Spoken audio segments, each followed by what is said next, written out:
The first letter showed up on a Tuesday. Just a plain white envelope shoved into the mailbox of my family's cabin, no postage, no return address, just the bold, red stamped letters across the top. HOA notice of violation. Now, here's the thing. My name's Silas Kearney. I'm a carpenter by trade and I grew up in this cabin. It's been in my family since the late 1800s, back when this mountain wasn't even on any map. Hell, the trees were taller than the law back then. I'd spent the last year fixing it up, planning to retire here in peace. That piece cracked the second I saw the name printed on the bottom of the notice. Trina Dobbins, HOA chairwoman. I knew her the moment she stepped out of her silver SUV the next morning, heels crunching on gravel, clipboard clutched like a weapon. Blonde bob, oversized sunglasses, and a voice that carried like a foghorn through the trees. "Mr. Kearney," she said, not even offering a handshake.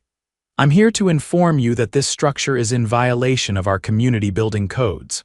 I leaned against the porch rail, arms crossed. "You mean my cabin? The one that's been here since before your HOA was even a twinkle in anyone's eye?" Trina adjusted her sunglasses. "According to our records, no permit was ever filed. That makes it an illegal structure. It must be removed within 90 days. I laughed. I couldn't help it. "Removed?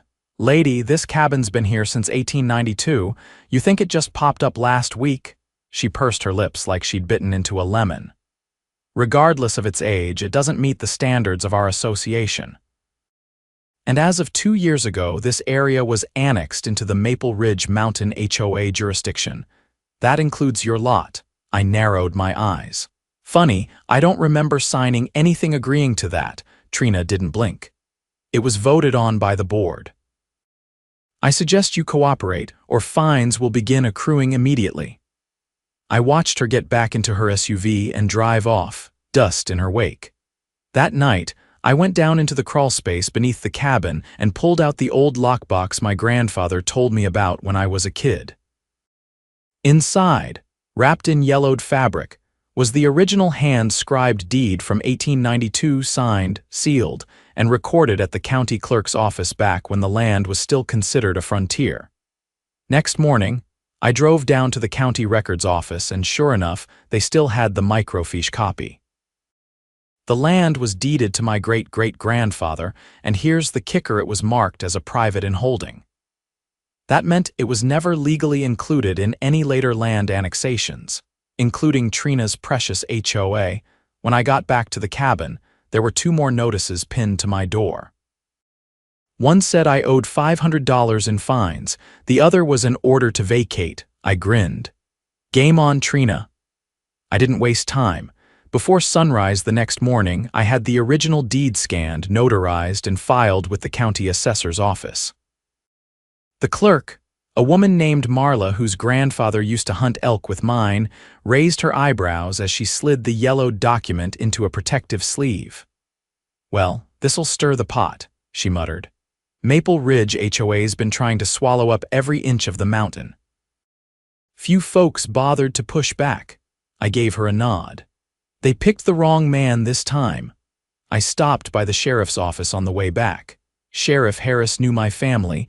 He'd been around long enough to remember when the road up to the cabin was just a dirt track. I handed him a copy of the notice telling me to vacate. He read it twice, then looked up. "They put this on your door," bold as brass, I said. "They've got no jurisdiction over that land, not unless you signed into their covenant, and I know you didn't." "Exactly. I want something on record in case they try anything stupid." "I'll log it," he said. "And if they set foot on your property again without cause, call me." Back at the cabin, I installed a set of motion-triggered cameras on the perimeter. Not because I was expecting trouble, but because I'd learned over the years that folks who act entitled rarely stop at just paperwork. That afternoon, I sat on the porch with a thermos of coffee, watching the sun dip behind the ridge. I almost missed the second SUV, black this time, with tinted windows creeping up the gravel road. I stood when it stopped just outside the tree line. 2 men got out. One was tall, wiry, with a clipboard tucked under one arm. The other had a jacket with security consultant stitched in white thread over the chest. The first man called out, "Mr. Kearney, that's me. We're here on behalf of Maple Ridge HOA. Your presence on this property is being evaluated for non-compliance." I stepped off the porch. "You're trespassing. We're conducting a preliminary inspection. Got a warrant?" "No, sir, but under HOA bylaws, wrong again. I'm not under any HOA. You're on private land, and unless you've got a badge or a court order, I suggest you leave." They didn't move. The security guy shifted his stance slightly, like he thought I might back down. "I didn't. I've got cameras rolling," I said. "Sheriff's been notified. You've got about 30 seconds before I call it in and press trespassing charges." The clipboard man opened his mouth to argue, but the other one grabbed his arm. "Let's go." They left without another word. I watched their taillights vanish between the pines, then reviewed the footage, made copies, and stored it in 3 separate places. The following morning, my power went out. I checked the fuse box first. Nothing tripped. I followed the line down the hill and found the issue fast enough the connection had been severed. Clean cut, right at the junction where the power company's responsibility ended and mine began. Coincidence? Maybe, but I didn't think so. I drove into town and filed a report with the sheriff, then called the electric company. They sent a guy named Joel who looked at the cut and let out a low whistle. "That wasn't no animal," he said. "Too straight. Someone used a cable saw. Can you restore it?" "Sure. But if it happens again, you'll need to put in a lockbox or bury the line." I stood there, arms crossed. "Do it." Joel got the line fixed by sundown. I paid him in cash, then went to the county courthouse the next morning.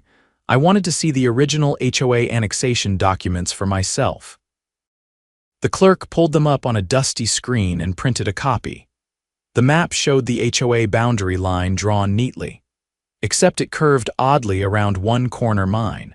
And then, in a different color ink, someone had extended the line over my lot. The handwriting was different. There was no timestamp or board signature attached to the amendment. I stared at it. "Who filed this addition?" The clerk leaned forward. "Doesn't say. That's not standard protocol." "Can I get a certified copy of this?" He nodded. "I'll have it ready in 5 minutes." I called an old friend, Maria Alvarez, a land rights attorney who used to fight oil companies downstate. She was smart, relentless, and allergic to bullies. She drove up that weekend, reviewed everything I had, and her eyebrows climbed with each page. "This is fraudulent," she said. "They forged a boundary extension. That's a felony." "I figured it wasn't legal," I said, "but you're saying they broke actual laws." "Several. Tampering with county records, unauthorized modification of registered plats, attempted seizure of private property through deceit. And if they cut your power line, that's sabotage." She made some calls. By Monday morning, we had a meeting set with the county DA. The assistant district attorney, a sharp-eyed woman named Lillian Cho, flipped through the documents we brought. When she saw the altered boundary map, she froze. "This is not part of the official plat," she said. "There's no authorization for this change." "Then someone from the HOA falsified it," Maria said, "and they've been issuing fines based on that." Lillian tapped the page. "I'll open an investigation immediately. In the meantime, if they contact you again, let me know." That afternoon, I returned to the cabin. Nothing seemed out of place until I opened the mailbox. Inside was a folded sheet of paper printed in bold font, "Final notice. Failure to comply will result in forced removal, no signature." No letterhead, just the message. I handed it to Maria, who scowled. "This is intimidation. We're escalating." She filed for an injunction the next morning, a legal barrier preventing the HOA from taking any action against me until the investigation concluded. It was approved within 48 hours. 3 days later, the sheriff's office executed a search warrant at the Maple Ridge HOA office. According to what Maria learned, they seized multiple files, laptops, and correspondence from Trina Dobbins' office.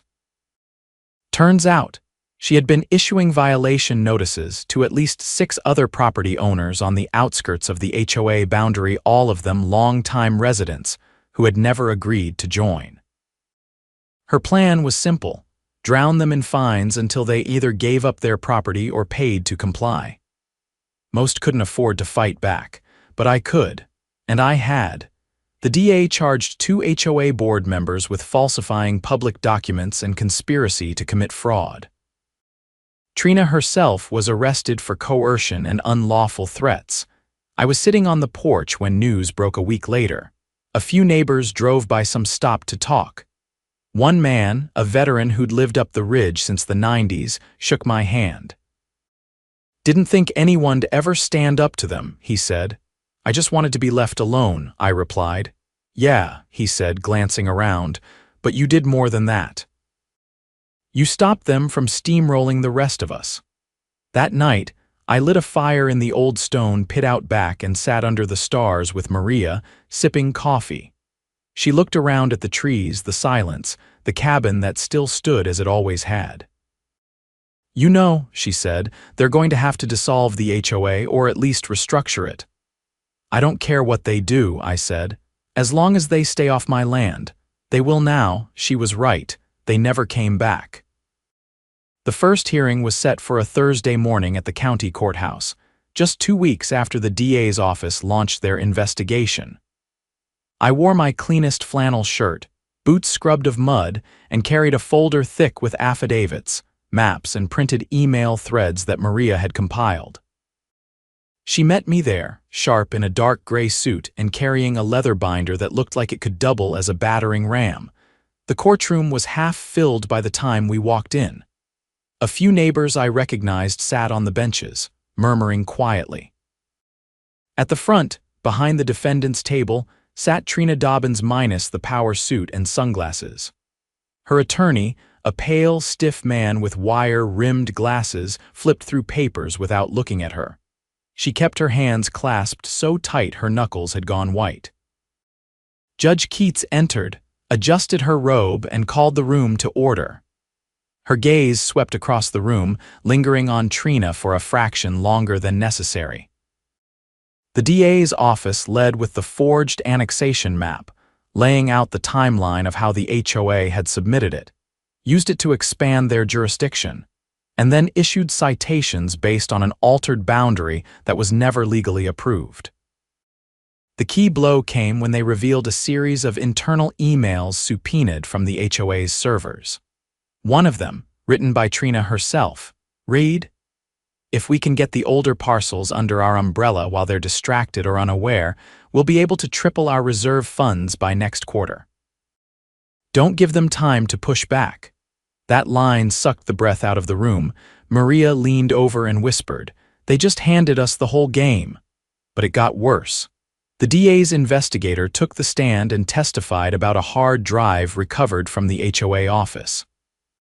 It contained spreadsheets tracking non-compliant parcels, including projected revenue from forced compliance or fines. My name was highlighted in red, along with notations suggesting possible legal maneuvering and apply pressure via utilities. That was when the judge interrupted. "Are you saying the HOA discussed interfering with utility services to compel compliance?" "Yes, Your Honor," the investigator answered. "We also found an invoice paid to a private contractor for line adjustment services, dated 3 days before Mr. Kearney's power was cut." Gasps rippled through the courtroom. Trina's lawyer stood and objected, claiming the payment was for unrelated maintenance. But the DA followed up with surveillance footage from a wildlife camera belonging to a neighbor down the hill. It captured a man in a dark jacket crouched at the utility pole in the early morning, matched by timestamp to the day my electricity vanished. The judge turned to Trina, her voice like cold steel. "Do you have any idea how serious this is? You authorized tampering with infrastructure to extort compliance?" Trina didn't answer. Her lawyer asked for a recess. It was granted, but the judge made it clear criminal charges would be formally expanded. Outside the courthouse, reporters had started to gather. A few recognized me as I exited. Maria pulled me toward the side lot to avoid the cameras. "You just became the face of a scandal," she said, flipping open her phone to check a message. "And if these other residents come forward now, we can file a civil suit alongside the criminal case." I paused by the truck, jaw tight. "Do it, not just for me. For the rest of them." Over the next week, word spread like wildfire. 5 other cabin owners came forward, each with their own stories, unexpected fines, threats of lien placement, and in one case, a hired appraiser showing up unannounced on behalf of the HOA. Maria met with each of them, collected their documents, and helped them draft affidavits. Meanwhile, the County Planning Commission launched an internal audit of how the fraudulent map had been filed without red flags. Turns out, a junior clerk had been bribed to expedite the update without it passing through review. That employee, already under suspension, was now facing separate charges. Judge Keats ordered a temporary freeze on all HOA activities, and an independent administrator was appointed to oversee Maple Ridge operations until the investigation concluded. When news broke that the HOA's reserve funds had been quietly drained to pay for legal fees, and a community improvement project that never materialized, residents demanded a full financial audit. Over 70% of them signed a petition to dissolve the HOA entirely. I kept out of the spotlight as much as I could. I didn't like cameras, and I didn't want my face on pamphlets or protest signs. But one morning, a knock came at my door. It was a woman named Dana Wilkes, a retired nurse who'd lived 2 ridges over for 20 years. She was holding a worn envelope. "This belonged to my brother," she said. "He passed a few years back, lived in one of the parcels they tried to annex. Found this in his files. It's a letter from the HOA from back in 2015. Thought you should see it." The letter was typed and unsigned, but it contained eerily familiar language. "Your compliance with HOA guidelines is expected. Continued resistance may result in reassessment or limitations on essential services." "They've been running this play for years," I said, my stomach turning. Maria took the letter straight to the DA. Within 48 hours, the charges against Trina expanded again, this time including long-term coercion and attempted racketeering. Her bail was revoked. The new administrator of the HOA, a soft-spoken accountant named Jeremy Fields, called a community meeting at the firehouse. I went out of curiosity more than anything. To my surprise, he opened with a public apology. "What was done in the name of this association was illegal, unethical, and harmful," he said. "We're working with the county to refund every illegitimate fine and dissolve the HOA unless the majority elects to recharter it under new leadership and legal oversight." No one raised a hand to keep it alive. Dana stood up and asked if criminal restitution would be pursued. Jeremy nodded. "The county DA has made it clear anyone financially impacted will have the opportunity to join a class action process." When the meeting adjourned, folks came up to me quiet, grateful, some still in disbelief. A man I didn't recognize offered me a jar of homemade pickles and said, "You held the line when the rest of us didn't know there was one." I didn't have much to say, just nodded and shook his hand. A few weeks later, Maria and I sat on the porch again, watching a light snow settle over the pines. She was reading over the paperwork for the civil case, already filed and gaining traction. "You know," she said, "the county's considering new legislation, something to prevent this kind of annexation abuse going forward." I took a sip of black coffee and leaned back in the old oak chair. "Good. Maybe next time someone won't have to dig up a century-old deed to stop it." She smiled faintly. "You're going to be part of that story forever." "Not looking for a plaque," I said. "Just glad the cabin's still standing." And it was. The snow kept falling, quiet and steady, as the mountain settled back into its old, undisturbed rhythm. 2 months passed, and the mountain had started thawing. Spring pushed through the frost with thick green shoots and the low hum of insects returning to life. The air smelled like wet bark and pine needles. I'd begun restaining the porch railings when a county truck rolled up the gravel tan and dusty, with the seal of the Planning Review Board stamped on the door. The man who stepped out wore a faded windbreaker and carried a tube of rolled-up documents under one arm. He introduced himself as Darrell Finch, a land surveyor contracted by the county for a complete reassessment of all parcels previously touched by the Maple Ridge HOA. "I'm here to take fresh measurements," he said, glancing up at the cabin. "The county's ordered a full boundary review. Everything that was annexed without owner consent is under review, and your property's at the top of the list." I led him to the stone marker buried, just past the clearing, an old granite post with my great-great-grandfather's initials etched into it, just as the original deed described. He marked GPS coordinates, took photos, and asked if I'd noticed any recent encroachments. "Not since the last court hearing," I said. "But if someone tries again, they won't get far," he nodded. "Can't blame you." A few lots south of here had concrete poured driveways and fences on land they didn't own. HOA had them built under the assumption they were inside the new line. "You mean under the forgery?"